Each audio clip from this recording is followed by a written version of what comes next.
Harriet Tubman by Jane DeDecker is not only a memorial to the revolutionary civil rights icon from the American slavery era, but a striking social piece that draws the audience to question the actions of whites in their efforts to maintain the slave trade at that time, and the hardships of slaves and escapees on their way to freedom. My name is James Woodward, and today I will take you to the site of this memorial and explain its significance to the culture of the state of Arkansas.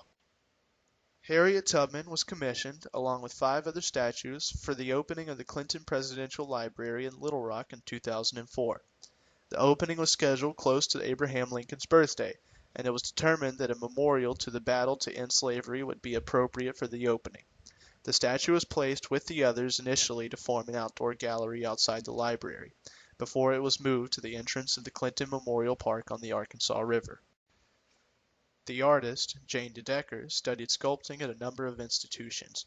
She began at the University of Northern Colorado before attending Haystack Mountain School of Crafts in Maryland, Gobelin School of Tapestry in Paris, and Scottsdale Artist School in Arizona.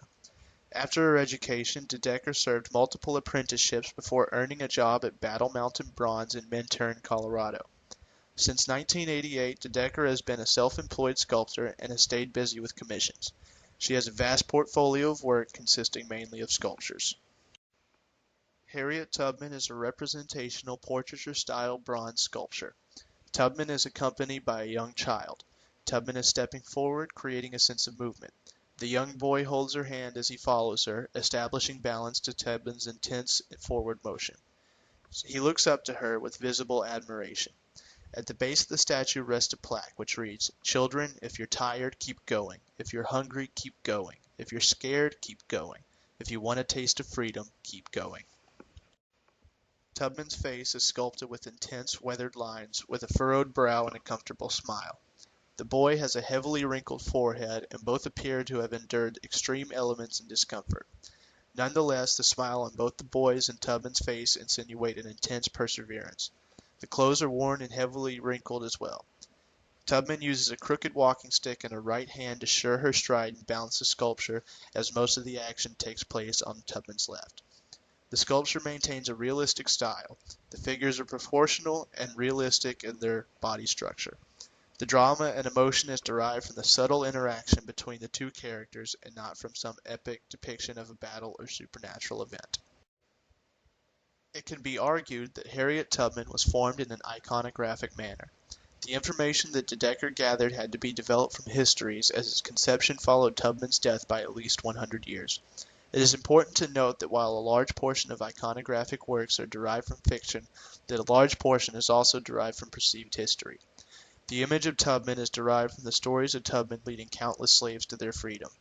Tubman was described as brave and relentless, and DeDecker uses this description to form her posture and facial features more so than her actual physical appearance.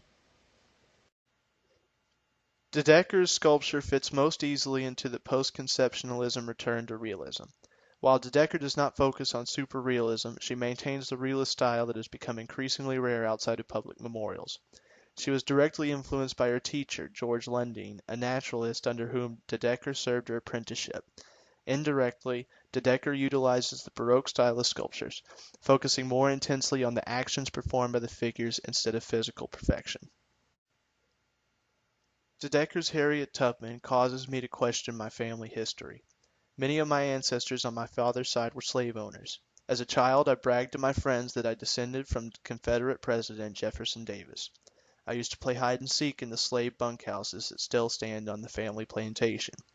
My mother's father was an Arkansas National Guardsman assigned to maintain a perimeter around Central High School during the standoff between Governor Orville Faubus and President Eisenhower.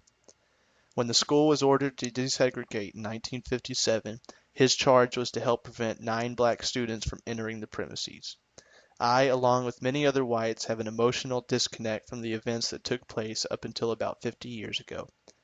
The image of Tubman offers a glimpse into the struggle that black people have endured for hundreds of years for those who have no chance of understanding. Harriet Tubman by Jane DeDecker represents conflict, perseverance, honor, duty, moral obligation, public service, selflessness, trust, risk, and change. The statue stands as a reminder of the flawed past of this country and the strength required to move forward hand in hand.